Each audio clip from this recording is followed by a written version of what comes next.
kind of a free path then to choose more easily for yourself.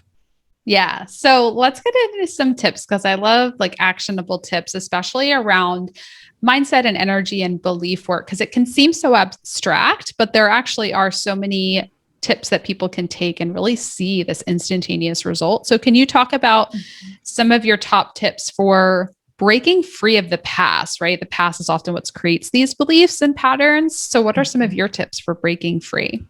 I think first to recognize that you're not in a place where you'd like to be. So to me, suffering is a really easy umbrella to basically bring your attention. If you are in a state of suffering, meaning worrying, fearing things, struggling, having a lot of challenges in life, I consider all of that to constitute suffering regarding the past, worrying about the future.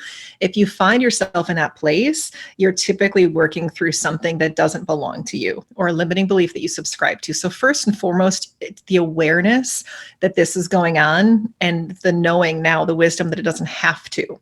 So when you know, then you can see it, then you can dive in a little bit deeper and start to, like I said earlier, kind of unpack that stuff. So awareness is key to all of that.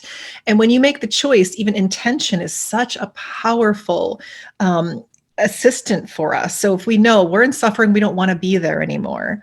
So let's choose not to. So you just start feel into what you would prefer instead. Because as humans, we love to get that mental body super active and we find all the evidence of why things can't work, or we look and focus on the details and we get caught up in all the hows and the whys and the what ifs that we literally stop our forward movement.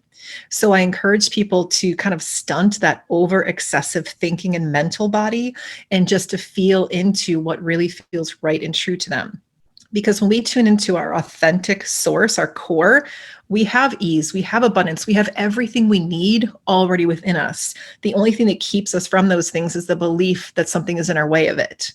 So if we can silence those thoughts and that evidence of, the lies and limitations we've been living in, and instead feel into the potential, you start to change your vibration, you change your energy. Therefore, you start to change things that you draw back in. Because if you're vibrating in a place of fear and worry, you're actually cultivating and creating more of that in your life experience. So if you can stunt that and think, I'm going to choose not to feel that way. And what happens is we live in a density here, right? So we can change our thoughts and feelings pretty much like that instantaneously. The outcome of that might take a little bit of time to finally form here in this earthly plane that we live in. But if we have patience, knowing that we changed our thoughts, we changed our emotions, the rest is coming. We just need to be patient as it finally forms into something that we can actually see. But what we do is we get impatient. We think we changed our thoughts, we changed how we feel, but we're still not seeing that bank account go up. Well, it's because you're still looking for the evidence that it's still not going up.